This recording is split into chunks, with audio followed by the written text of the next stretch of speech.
अस्सलाम वालेकुम, welcome to grow with Bilal. आज की वीडियो के अंदर हम चैप्टर नंबर 5 जो कि लास्ट चैप्टर है computer science 10th class book का, उसको कंटिन्यू करेंगे और उसको थारोली हम देखेंगे, स्टडी करेंगे। जैसा कि आप जानते हैं, इससे पहले मैंने प्रीवियस 4 चैप्टर्स के लेक्चर जो हैं वो रिकॉर्ड कर लिए हैं, उनकी एक्सरसाइजेज भी मैंने कवर करवा दी हुई हैं। अगर आपने पिछले लेक्चर्स नहीं देखे हुए तो वो आप 10th computer science play list के अंदर जाकर वो तमाम के तमाम लेक्चर्स आप देख सकते हैं और उनको समझ सकते हैं।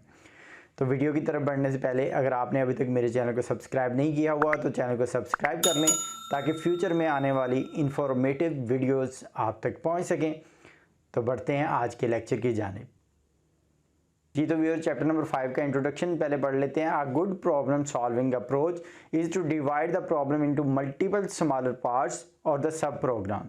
Solution of the whole problem thus consists of the solving the sub problems one by one and then integrating all the solutions in a way it becomes easier for us to focus on a single smaller problem at a time instead of thinking about the whole problem all the time. This problem solving approach is called divide and conquer. तो जैसा कि आपने देखा कि जब हमारे पास कोई भी कॉम्प्लेक्स या बड़ा प्रॉब्लम हो उसको हम स्मॉलर पार्ट्स के अंदर डिवाइड कर देंगे और ये एक जो स्मॉल पार्ट है हमारे पास उसको हम फंक्शन बोलते हैं। यानी कि डिफरेंट जो प्रोसेसेस हमने अपने प्रोग्राम के अंदर करने हैं उनको हम बजाय इसके कि एज अ होल एक पूरा प्रोग्राम लिखें, हम उसको स्मॉलर ब्लॉक्स के अंदर डिवाइड कर देंगे और उसके बाद उनके ऊपर हम फोकस करेंगे। तो ये अप्रोच हम यूज़ करने जा रहे हैं। अब फंक्शंस को पढ़ लेते हैं कि बेसिकली फंक्शंस होते क्या हैं। अ function is a block of statement which perform a particular task. For example print F function हम यूज़ करते हैं, वो भी लिखा हुआ है जो कि C++ प्रोग्रामिंग लैंग्वेज जिन्होंने डेवलप की है उन लोगों ने उस फंक्शन की एक पूरी फंक्शनैलिटी बयान कर दी है और हम जस्ट उस फंक्शन को इस्तेमाल करके अपना काम उससे लेते हैं। उसके अंदर हम कुछ आर्गूमेंट्स देते हैं, वो एज इट इज़ उसके ऊपर अमल करके हमें उसकी आउटपुट दे देता है। तो printf is a function that is used to display anything on a computer screen. scanf उसी तरह एक ऐसा फंक्शन है जो कि यूज़र से इनपुट लेने के लिए इस्तेमाल होता है। Each program has a main function which perform the task programmed by the user और उसके बाद एक मेन फंक्शन होता है। तो मेन के फंक्शन के अंदर प्रोग्रामर अपनी कंप्लीट फंक्शनैलिटी को बयान कर रहा होता है। अब टाइप ऑफ फंक्शंस की बात कर लें तो यहाँ पे 2 टाइप्स के फंक्शन हैं। जैसा कि आपने देखा कि एक तो वो फंक्शन हैं जो पहले से बने बनाए हमें मिल जाते हैं, जैसे प्रिंट एफ हो गया, स्कैन एफ हो गया, और इसी तरह के डिफरेंट हेडर फाइल यूज़ करके आप फंक्शंस मज़ीद भी इस्तेमाल कर सकते हैं। फॉर एग्जांपल math.h की अगर हम हेडर फाइल यूज़ कर लें तो हम कोई भी स्केयर का फंक्शन यूज़ कर सकते हैं, क्यूब का फंक्शन यूज़ कर सकते हैं। इसी तरह डिफरेंट मैथमेटिक्स के फंक्शन वहाँ पर अवेलेबल आपको मिल जाते हैं, आपने सिर्फ इनको यूज़ करना होता है। तो यहाँ पर 2 तरह की हमारे पास टाइप है फंक्शन की। एक है बिल्ट इन फंक्शन, यानी कि ऐसे फंक्शन जो हमें बने बनाए पहले से ही मिल जाते हैं, उसकी हम फंक्शनैलिटी को चेंज नहीं कर सकते, हम जस्ट उनको यूज़ करते हैं अपने प्रोग्राम्स के अंदर। और उसके बाद दूसरी हमारे पास टाइप आ जाती है यूज़र डिफाइंड फंक्शन। यानी कि यूज़र डिफाइंड फंक्शन ऐसे फंक्शन जो कि यूज़र ने अपने काम को आसान करने के लिए डेवलप किए हैं और उसको बाद में वो अपने प्रोग्राम के अंदर इस्तेमाल करेगा। तो जैसा कि एक कंप्लीट ओवरव्यू मैं आपको पहले दे चुका हूँ टाइप्स ऑफ फंक्शन का, तो इसको मैं बार बार एक्सप्लेन नहीं करूँगा, इसको आप रीड आउट कर लीजिए और आप इसको अंडरस्टैंड कर लेंगे। अब एडवांटेजेस क्या होते हैं हमारे पास। एक तो एडवांटेज ये है हमें कि एक दफ़ा हम फंक्शन बनाते हैं, for example print F function एक दफ़ा बन गया लेकिन उसको हम मल्टीपल टाइम्स अपने प्रोग्राम के अंदर इस्तेमाल कर रहे होते हैं। उसी तरह स्कैन एफ का फंक्शन एक दफ़ा बना लिया गया है और वो एक हेडर फाइल के अंदर पड़ा हुआ है और उसको हम बार बार इस्तेमाल कर रहे हैं। इसी तरह हमारा प्रोग्राम, उसके अंदर हम जो अपना फंक्शन बनाएंगे वो प्रोग्राम के अंदर मल्टीपल टाइम्स आप इसको यूज़ कर सकते हैं। आपने जस्ट उसको कॉल करना है फंक्शन को और उसके अंदर अपने आर्गूमेंट्स आप देंगे और वो उसके अकॉर्डिंगली आपको रिजल्ट्स जनरेट करके दे देंगे। तो पहला जो एडवांटेज है हमारे पास वो रीयूजेबिलिटी है कि हम बार बार एक ही फंक्शन को इस्तेमाल कर सकते हैं। उसके बाद क्या है, सेपरेशन ऑफ टास्क। जैसे कि हमने बात की कि आपके पास एक बड़ा प्रोग्राम है, उसको आपने छोटे छोटे पार्ट्स के अंदर डिवाइड कर दिया है। तो अब ईच जो फंक्शन है वो हमारा एक ख़ास पार्ट परफॉर्म कर रहा होगा उस प्रोग्राम के अंदर, एक खास किस्म का टास्क को परफॉर्म करके हमें उसका रिजल्ट जनरेट करके दे रहा होता है। उसके बाद third thing is that handling the complexity of the problem. यानी कि एक बिग प्रॉब्लम था उसको हमने बजाय इसके कि एक ही दफ़ा उसके ऊपर फोकस करें, तमाम के तमाम प्रोग्राम को हम एक ही उसकी सोल्यूशन के अंदर लिखने की बजाय हम उसको डिफरेंट पार्ट्स के अंदर डिवाइड कर देते हैं। इस बात को आप ऐसे समझ सकते हैं कि जैसे आपने एक कैलकुलेटर बनाना है, तो कैलकुलेटर बनाने के लिए आपने क्या किया, आपने एडिशन के लिए एक फंक्शन लिख दिया, उसके अंदर जितनी भी फंक्शनैलिटी है वो एडिशन की परफॉर्म हो रही है। इसी तरह सब्ट्रैक्शन के लिए आपने अलहदा एक फ़ंक्शन लिख दिया, इसी तरह मल्टीप्लिकेशन के लिए अलहदा फंक्शन लिख दिया, और इसी तरह आपने डिवाइड के लिए अलहदा फंक्शन लिख दिया। तो एक कैलकुलेटर के डिफरेंट काम थे जो कि आपने मुख्तलिफ फंक्शन बना के उनको कर लिए। उसके बाद रीडेबिलिटी, अब जैसा कि यही एग्जांपल मैंने आपको दी है, ये आपका सामने लिखा हुआ हो तमाम के तमाम फंक्शंस, पहले ऐड का है, फिर मल्टीप्लिकेशन का, सब्ट्रैक्शन का एंड डिवीजन का, तो देखने वाला उसको इजीली पढ़ लेगा और समझ लेगा कि यहाँ पे कौन सा काम हो रहा है, बजाय इसके कि तमाम के तमाम काम मैं एक ही मेन के फंक्शन के अंदर परफॉर्म करवा दूँ। तो signature of a function, signature of a function से मुराद यही है कि जिस तरह आप सिंटैक्स लिखते हैं किसी भी चीज़ का। अब जैसे हमने इससे पहले अरे को बनाया, तो अरे को बनाने के लिए एक उसका एक ख़ास किस्म का सिंटैक्स है जिसको हमें फॉलो करना पड़ता है। उसी तरह जब हम फॉर लूप लिखते हैं तो उसका एक सिंटैक्स है जिसको हम फॉलो करते हुए एक फॉर लूप लिखते हैं। Same as it is functions को बनाने के लिए हमें एक लेआउट को फॉलो करना पड़ता है और उसको कहा जाता है सिग्नेचर ऑफ अ फंक्शन। तो signature of function, a function is a block of statement that gets some inputs and provide some output. Input of a function are called parameters of the function and output of the function is called return values. तो यहाँ पर दो चीज़ें आ गई हैं, जो भी चीज़ें फंक्शन को आप प्रोवाइड करेंगे वो उसके पैरामीटर्स कहलाते हैं, और इसी तरह जो वो फंक्शन हमें आउटपुट दे रहा है वो रिटर्न वैल्यू कहलाएगी। A function can have multiple parameters. अब यहाँ पे ये बात आपने ज़हननशीं कर लेनी है कि फंक्शन की इनपुट वैल्यूज़ एक से ज़्यादा हो सकती हैं, मल्टीपल वैल्यूज़ हो सकती हैं, लेकिन उसकी जो आउटपुट है वो जस्ट एक वैल्यू होगी आपके पास। तो यहाँ पे वही बात बताई गई है, अब function can have multiple parameters but it can not return more than one value. ये रिटर्न आपको जस्ट वन वैल्यू ही करेगा। Function signature is used to define the inputs and the output of the function. तो function signature में आप inputs define करते हैं और आउटपुट डिफाइन करते हैं। The general structure of the function signature is as follow, जैसा कि आपके सामने है स्क्रीन के ऊपर, कि सबसे पहले आपने रिटर्न टाइप लिखनी है। रिटर्न टाइप यानी कि वो टाइप जिसके अंदर आप वैल्यू को रिटर्न करवाना चाह रहे हैं। फॉर एग्जांपल जैसे इंटीजर है, इंट आपने यूज़ किया है, आप चाहते हैं कि हमें जो वैल्यू रिटर्न हो वो इंटीजर टाइप की हो, तो यहाँ पे आप रिटर्न टाइप इंट लिखेंगे। उसके बाद फंक्शन नेम, फंक्शन नेम कुछ भी हो सकता है आपका, लेकिन आपने कोशिश ये करनी है कि फंक्शन नेम आप वो साइन करेंगे या वो रखेंगे जो कि आपके मुमासलत रखता हो कोड के साथ, ताकि आपको पता हो कि ये कौन सा काम हम करवा रहे हैं। फॉर एग्जांपल एडिशन के लिए मैंने एक फंक्शन बनाया, तो मैं बेहतर होगा कि उसका नाम ऐड रख लूँ, ठीक है। इसी तरह मल्टीप्लिकेशन में रख रहा हूँ तो फंक्शन का नाम है MUL, मल या मल्टी या मल्टीपल, कुछ ऐसा रख लूँ जो कि उससे रिलेट करता हो।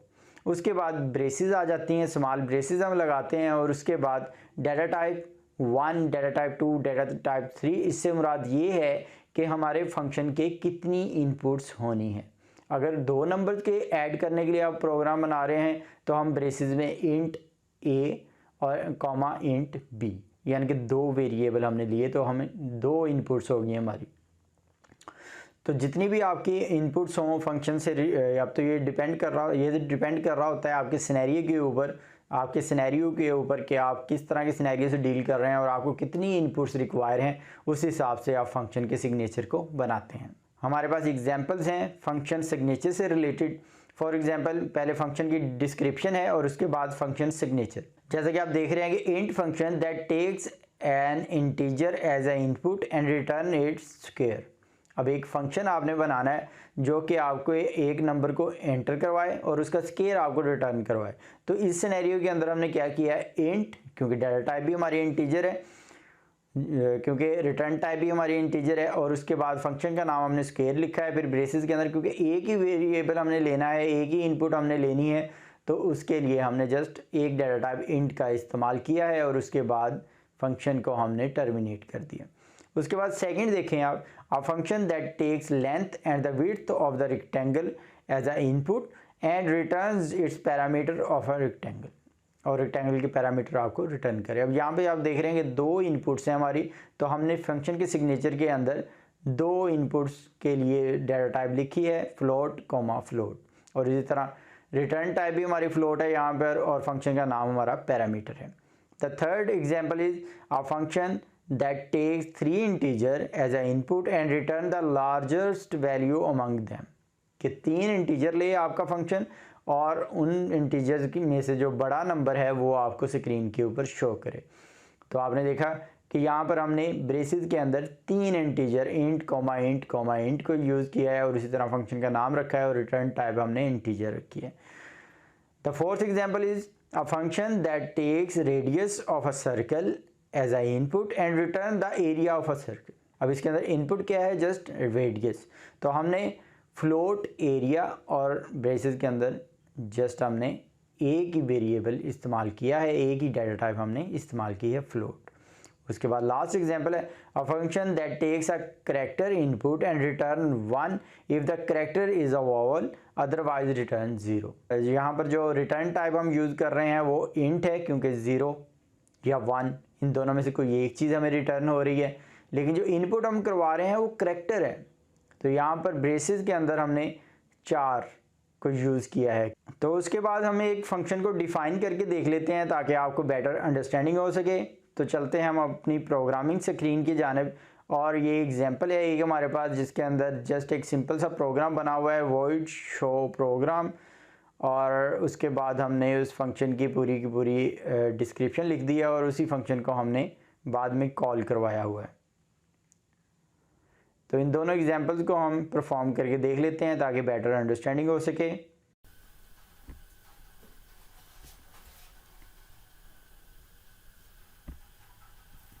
जी, तो कोड ब्लॉक को हमने ओपन कर लिया है। तो इसके अंदर एक जनरल स्ट्रक्चर मैंने लिखा हुआ है।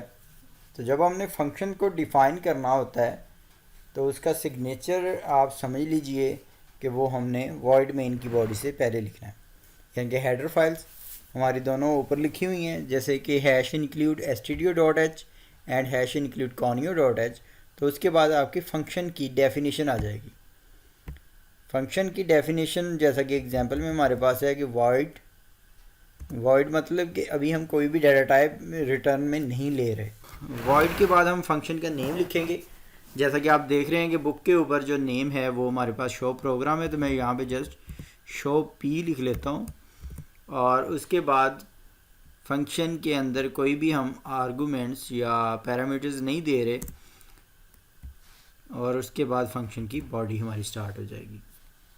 शो पी नेम है फंक्शन का, और फंक्शन की बॉडी करली ब्रेसेस से शुरू होगी और करली ब्रेसेस पे भी एंड हो रही है।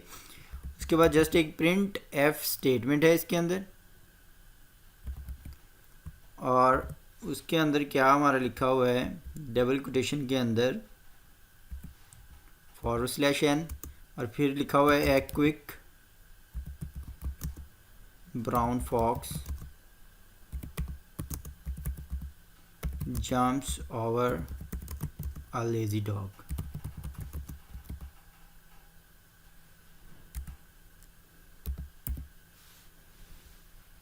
और उसके बाद फिर एंड के ऊपर एक // है और फिर n है। तो this is the body of our function, और इसको हमने कॉल कहाँ पे करना है, वॉइड मेन के फंक्शन के अंदर। तो यहाँ पे जस्ट हमने फंक्शन का नेम लिखना है। फॉर एग्जांपल जैसे यहाँ पे हमने शो पी नेम लिखा हुआ है और इस फंक्शन को हम कॉल कर रहे हैं। अब इसको कंपाइल करवा लेते हैं। तो जैसे ही हमने इसे कंपाइल करवाया और रन करवाया तो आप देख रहे हैं कि यहाँ पर आउटपुट में हमारे पास वही चीज़ दिखाई दे दी गई है जो कि हमने फंक्शन की बॉडी के अंदर लिखा है। अब इसको हम कर लेते हैं क्लोज़ करने के बाद जितनी दफ़ा भी आप इस फंक्शन को रिपीट करवाएंगे उतनी दफ़ा आउटपुट आपको स्क्रीन के ऊपर नज़र आ जाएगी। कंपाइल कर लिया, रन किया, तो आपने देखा कि वो लाइन दोबारा रिपीट हो चुकी है।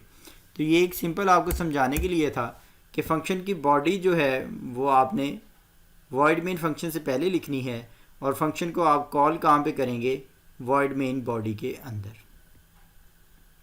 अब हम कोई और फंक्शन बना के देख लेते हैं। फॉर एग्जांपल हम एक इंटीजर फंक्शन बनाना चाह रहे हैं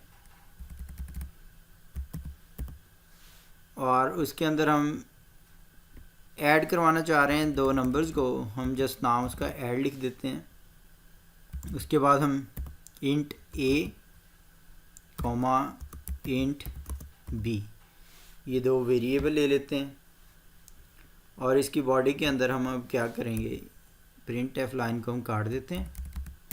हम यहाँ पे कर दें रिटर्न करने के बाद a प्लस b और यहाँ पे हम टर्मिनेटर साइन का इस्तेमाल कर लेंगे। अब यहाँ पे शो पी तो फंक्शन का नेम नहीं है अब हमारे पास, अब नेम हमारे पास है ऐड। तो हम यहाँ पे लिखेंगे प्रिंट एफ, उसके बाद हम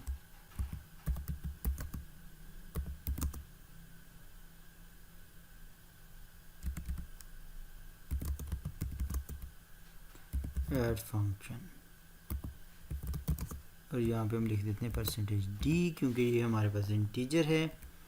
अब यहाँ पे देखें, यहाँ पे हम फंक्शन को कॉल कर लेते हैं।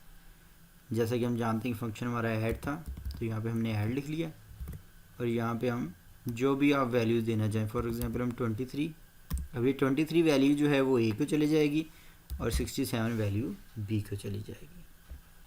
तो ये हमारे पास कंपाइल हो चुका है, इसको हम रन करवाते हैं। तो जैसे ही हमने इसको रन किया है तो यहाँ पे result of add function is 90। तो इस तरह भी आप करवा सकते हैं। उसके अलावा अगर आप यहाँ पर कोई वेरिएबल लिखना चाहते हैं, फॉर एग्जांपल हम रिज़ल्ट या RES एक वेरिएबल ले लेते हैं। अब RES में हम क्या करवाएंगे, यहाँ पे RES लिख लिया इज़ इक्वल टू जो हमारा फंक्शन था वो लिख दें, ऐड जो वैल्यूज़ आप करवाना चाह रहे हैं 12 एंड 23 में लिख देता हूँ और इसको हम यहाँ पे कर देंगे टर्मिनेट। RES को कहते हैं आपने डिफ़ाइन नहीं किया तो इंट यहाँ पे लिख दिया हमने।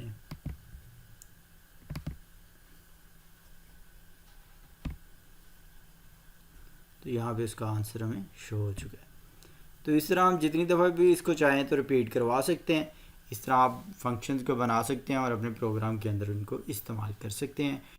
तो व्यूअर्स आज की वीडियो के लिए इतना ही, मिलते हैं नेक्स्ट लेक्चर के साथ और रिमेनिंग अपनी एक्सरसाइज का पार्ट हम उसके अंदर सॉल्व करेंगे और रिमेनिंग चैप्टर को उसके अंदर हम सॉल्व करेंगे। उम्मीद करते हैं आपको ये वीडियो पसंद आई होगी। Stay tuned with my channel for more informative videos. अल्लाह हाफिज़।